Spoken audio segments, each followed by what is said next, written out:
Ladies and gentlemen, you welcome to this edition of the 6 p.m. primetime newscast on Equinox Television, live from our headquarters in Cameroon's economic capital, Douala. Truth, honesty, and sincerity. These words feature in all recommendations. These words are on all lips as far as the upcoming national dialogue announced by the President of the Republic to find a way out of the Anglophone crisis and other socio-political problems affecting Cameroon is concerned. And of course, these calls for sincerity, honesty, and truth are coming from across the country. And of course, it is believed that without these virtues, the national dialogue will be a mere failure that will not solve any problem in Cameroon. And they have, of course, calls for the release of all those who are being detained in Yaoundé and other parts of the country in connection to the Anglophone crisis, a ceasefire, and other preconditions that will enable the dialogue to take place and produce the expected results.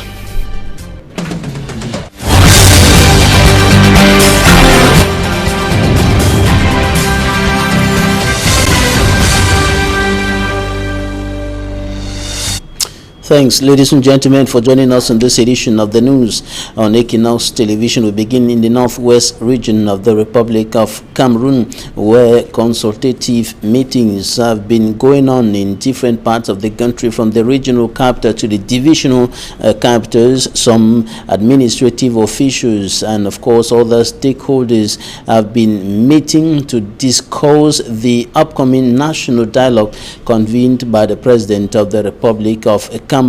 And these words, truth, honesty, and sincerity, on all lips, are in all recommendations as far as the Anglophone crisis, finding a way out of the Anglophone crisis is concerned. And there are equally calls for the release of those who are being detained in connection to the crisis. Sisiku Ayuktabe, the other 9 Anglophone leaders, as well as all other persons detained in connection to that crisis, and of course a ceasefire. We have details with Smart Jikan Gebre. Northwest region is one of the areas that has been greatly affected by the Anglophone crisis. With the announced national dialogue by President Paul Biya, many think that will be a leeway to end the 3-year-old crisis.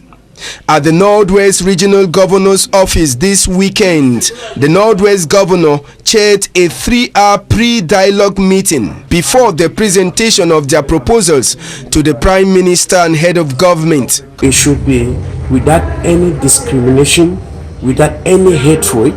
We should have a free mind and a free will to talk. We should not discriminate, and they should do their best to see that the people that are the front fighter, they should be liberated so that we can have a free heart. We should be sincere, we should be truthful, we should look at the root causes of the problem in order to have a lasting solution, so that what we're experiencing now should never repeat itself again.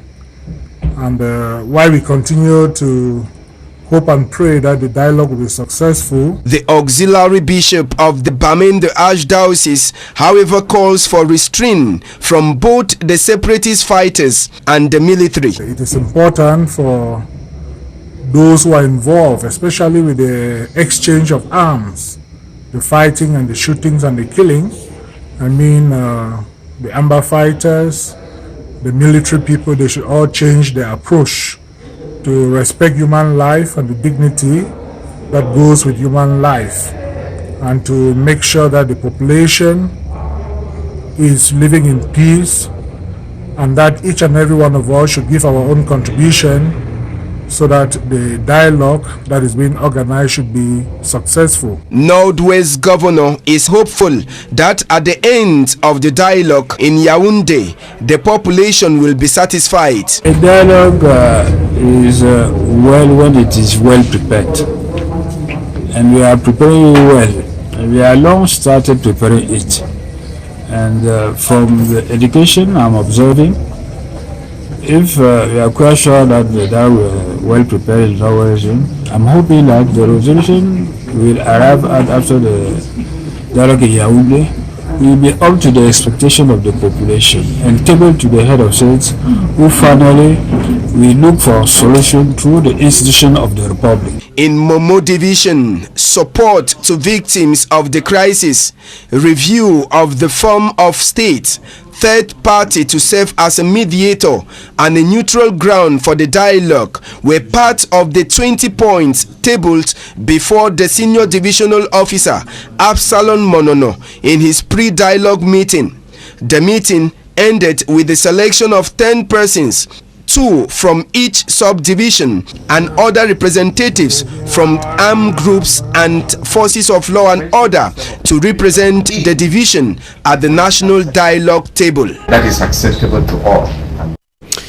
In the southwest region of Cameroon, preparations ahead of the national dialogue scheduled for the 30th of September to the 4th of October 2019 are gaining steam as the event draws near. Over the weekend, chiefs of the Indian division met to prepare for that event intended to find a way out of the Anglophone crisis and other socio-political problems affecting Cameroon. Derijato reports.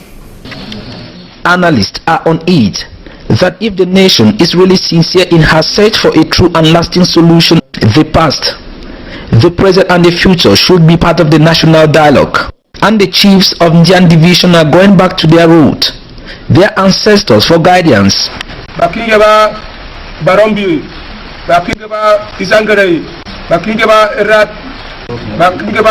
They don't want to make mistakes in their own contribution when the nation will converge on Yaoundé for the major national dialogue. In his address, Chief Mokete Lucas Etoile, President of the Indian Divisional Chiefs Conference, said Indian Division, a financial source of the nation, and today one of the most hit by the crisis, should not be forgotten. It is no longer a secret that Indian, like I said, is a beautiful garden bearing good fruits. These fruits, petroleum products, rich mineral deposits. That is why we are begging government to look into the plight of Indian man. The broad-based divisional consultation is on for the Indian people, and Fowan Lawrence, the senior divisional officer for Indian division, is present for supervision, coordination and transmission of the resolutions to his hierarchy. I am going to where I have my population. That is why I'm here in Loya today. After this, I'll continue tomorrow to Modemba, to Indian division, my division where I'm the SU, to meet the population and to meet those who carry arms against the state. You know that personally I brought 80 of them to Boya. And if I could bring 80 of them to Boya within a short spell, I have 3 days, I'm sure God being with me. Might be some of them accompany me to that meeting called with Governor on Wednesday. At a time that expectations are really high, some Indian elite are calling for calm. We have the Bakassi Peninsula dispute. We cannot have another partner other than the government, because of our history. Yes, and we have high hopes even for this national dialogue. From when the national dialogue was announced, the 2 Anglophone regions have witnessed the pain on the paper face of the Anglophone crisis. Proposals on how the crisis that has destroyed everything can be solved for peace to come back. Consultations have equally been going on in other parts of the country ahead of the national dialogue scheduled for the 30th of September to the 4th of October 2019 in the nation's political capital, Yaoundé, in the Nyong and Kele division. Officials of government institutions as well as other stakeholders in that part of the country met over the weekend to discuss, and they have tabled a series of proposals for the upcoming national dialogue to be successful. Details with EQUINOXE. The people of the Nyong and Kele division of the Central region do not want to be excluded from the national dialogue due to take place in the days ahead. They meet in a consultative meeting headed by the senior divisional officer to draft proposals and form a delegation to represent the Nyong and Kele division at the consultative meeting coordinated by Prime Minister Joseph John Guti ahead of the Grand National Dialogue. My proposal is that bilingualism be strengthened in Cameroon for English and French to be well spoken and written by all to avoid a language problem.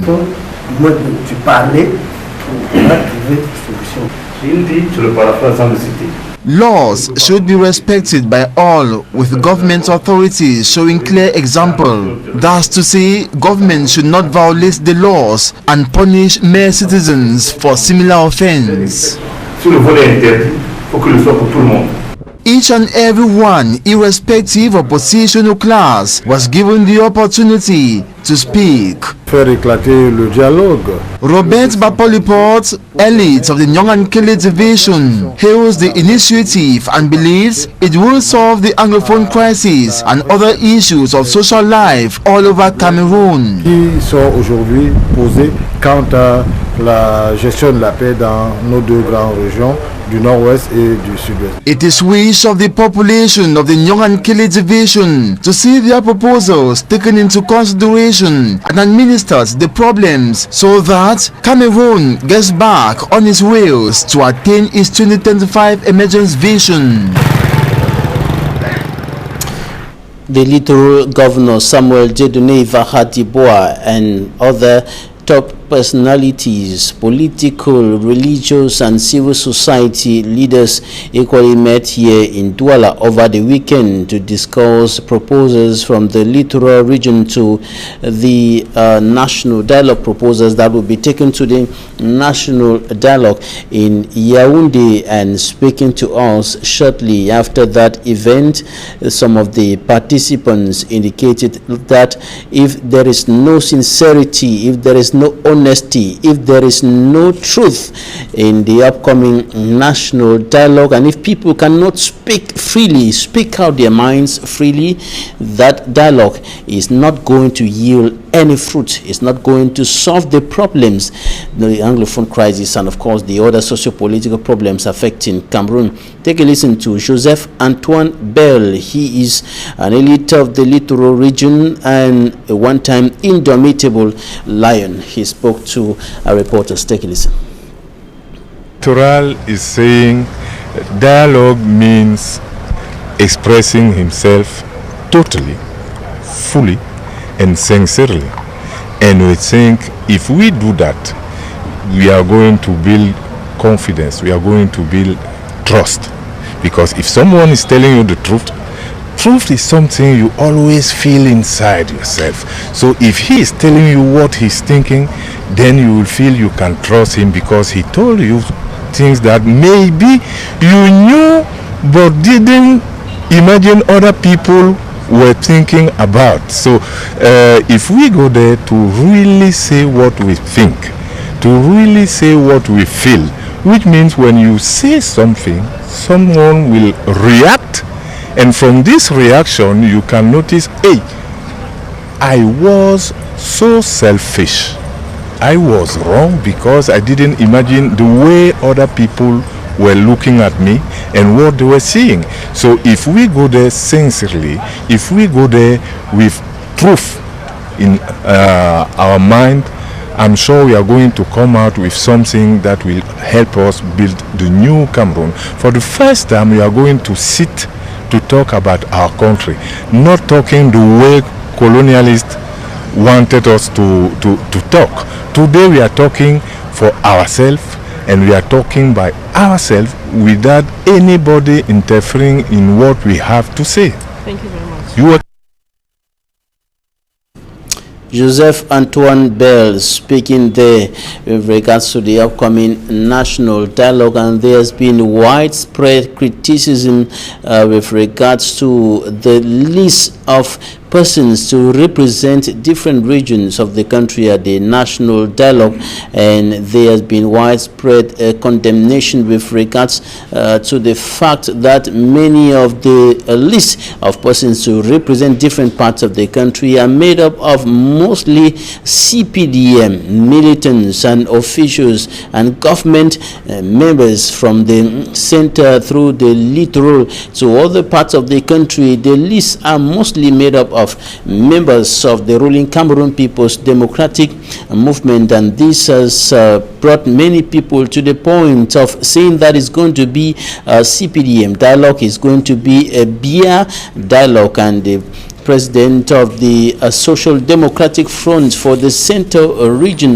of the country highlighted this in an outing in which he condemned with strong terms what he considers as bias and of course the impartiality of the officials who are making up this list, who are establishing the list of persons to make up or to take part in the national dialogue. And some of the political analysts and of course opinion leaders were speaking over the weekend on Droit de Réponse on Equinox television. For me, Armstrong Sander compiled their views in this report.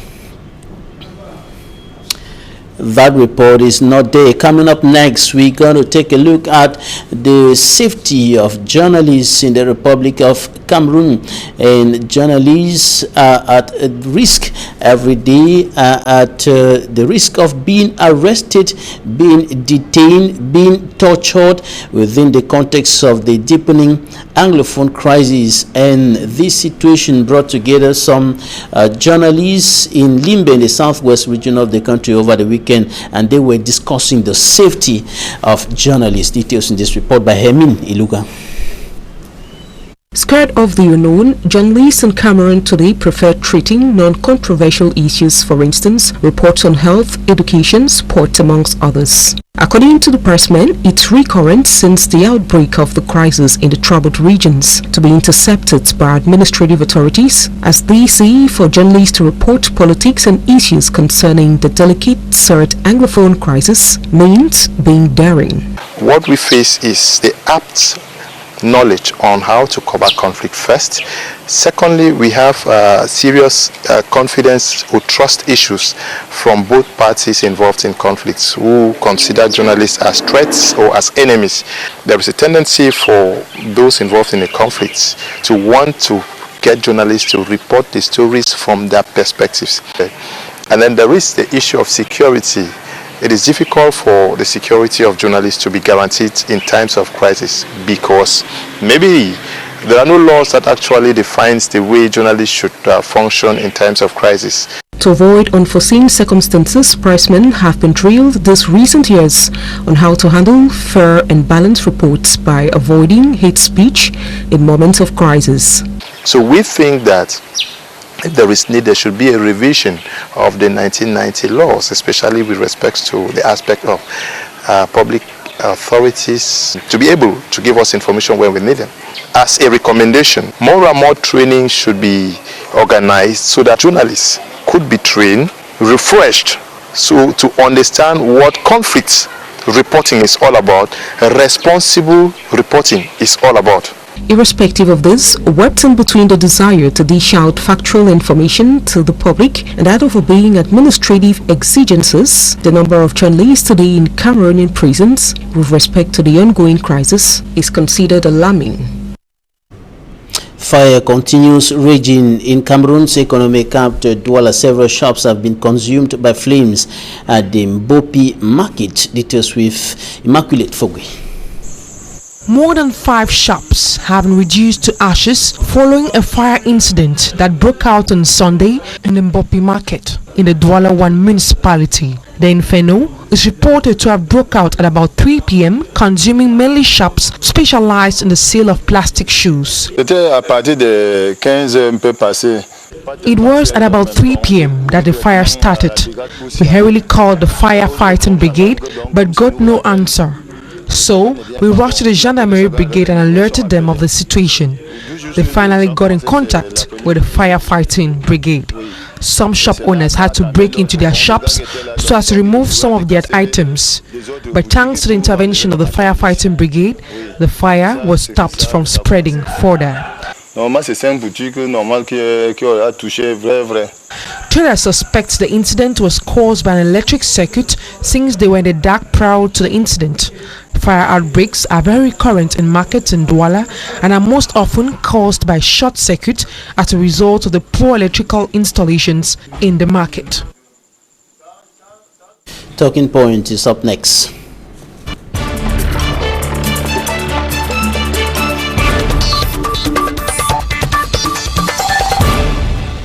We are receiving a journalist and a negotiation analyst, Tad Jarvis. You're welcome. Thank you very much, Babla Jonathan. You live in Boya and you work with the Catholic University Institute of Boya. How is life in Boya today?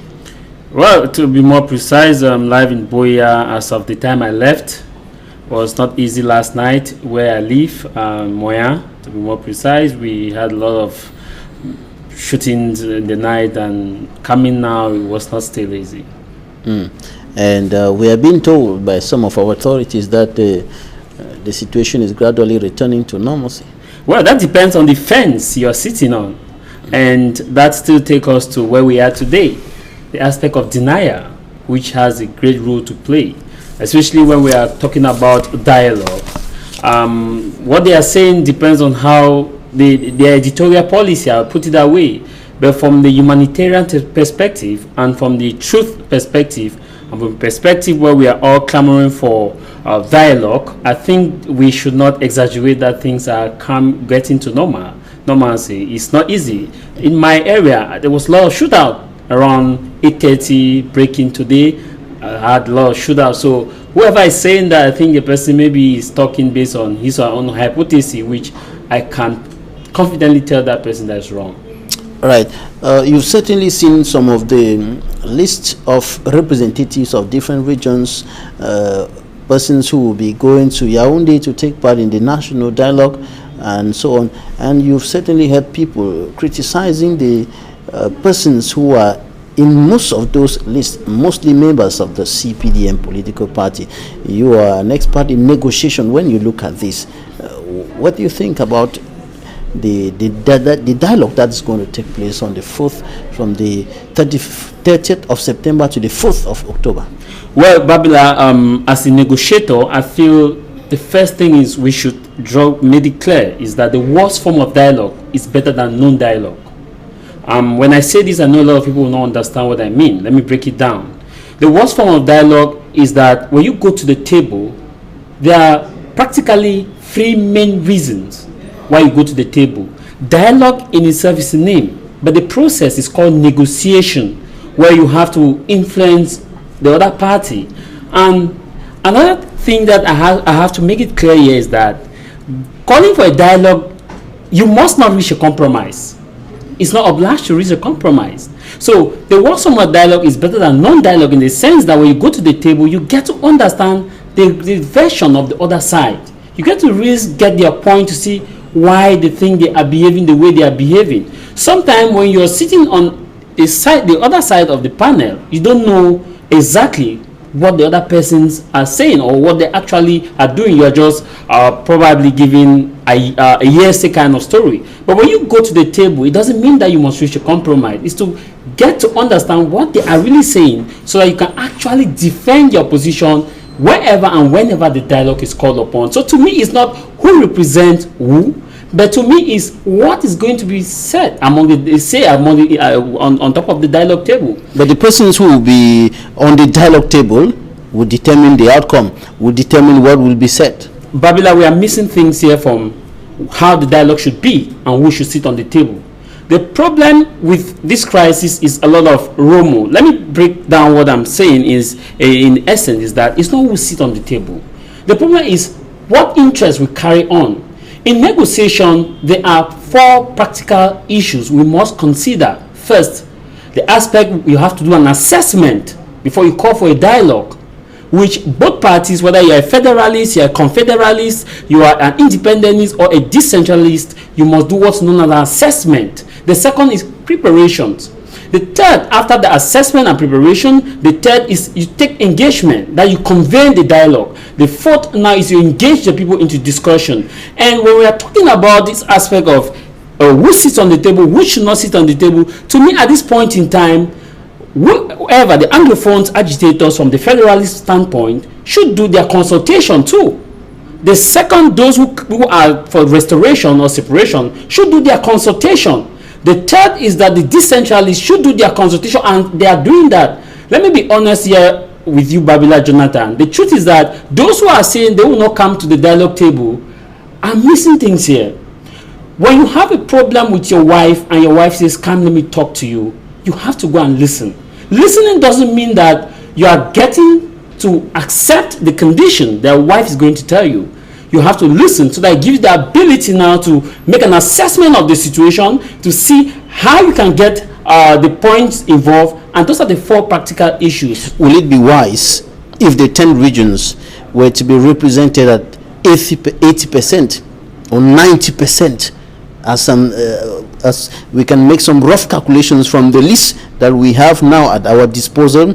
If the regions were to be represented at 80-90% by militants of the CPDM political party? I will not want to go politically because I want to look at the aspect of the nation as a whole. These militants from CPDM party, they are Cameroonians, but I don't want to go into that extent. I want to come to the aspect that governs a dialogue. Whoever will go into that dialogue, I believe Kadina Tumi will be going. I believe Barrister Agobala and those, the rest will be going. I heard Eric Tato, who pointed out that he has given his proxy to those in jail to attend the dialogue. My appeal is that if you are in a particular camp, come together, form a coalition, and stable a motion that, okay, we are coming for this dialogue. You can look for a representative to be in the dialogue. Regardless of the percentage, it's not a percentage that takes decision. The first thing we consider in negotiation is that the interest. In a conflict like this, there's what we call a position and an interest. The position of somebody of the decentralized is that it must be decentralization. The position of the federalists is that there must be 2-state federation. The position of those who are going for restoration, that is, it must be independent.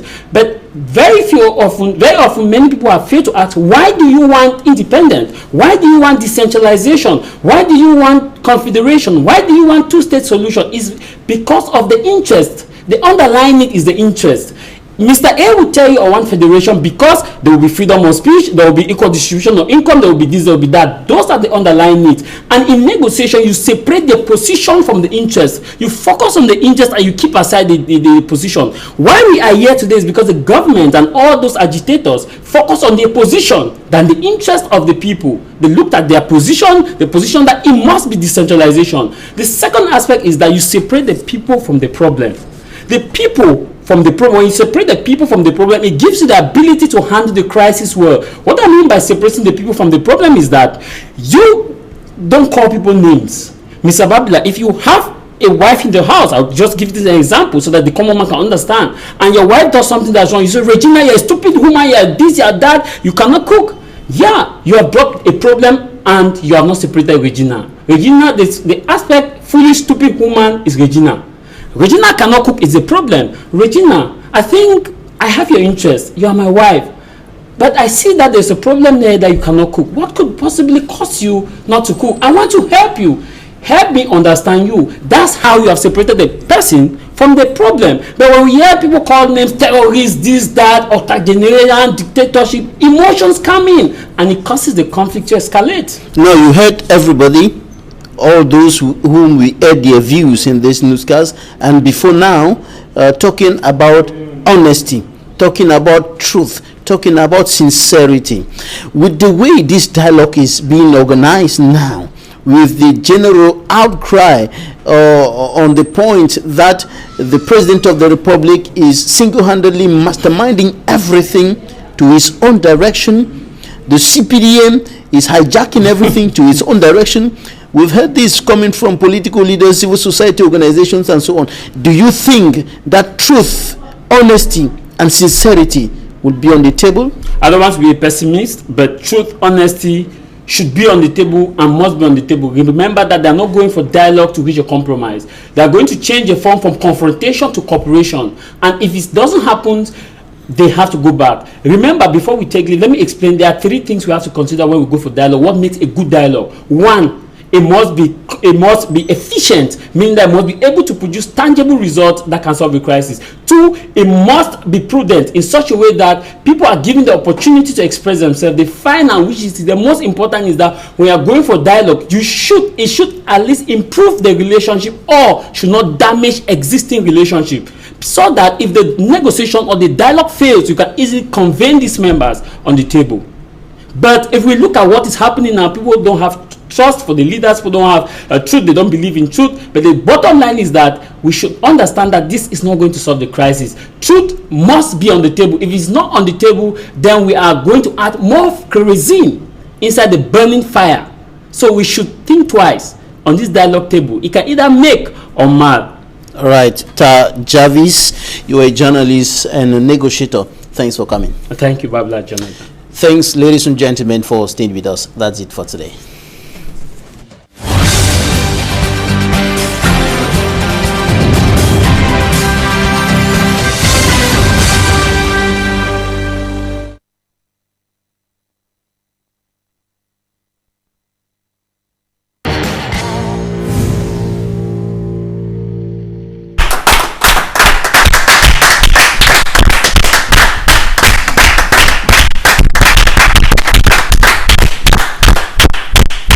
Nous sommes de retour sur ce plateau. On sait qu'ils sont nombreux, ceux qui ont rompu avec la lundicémie, parce que c'est le jour le plus déterminant de la semaine. Si tu parviens à mettre de côté cette lundicémie qui te terrasse, mon Dieu, tu auras une très belle semaine. Et c'est pour ça qu'on est ici sur Disons Tout. Bitakola Kinine 22, Laure et Dominique Audrey également mettent de leur petite énergie, de leur niaque, de leur grinta pour que tout se passe bien. Voilà, c'est la seconde partie de Disons Tout. Et pour l'instant, on opère une descente dans les journaux avec Bitakola qui nous permettra tout de suite de fêter la presse et surtout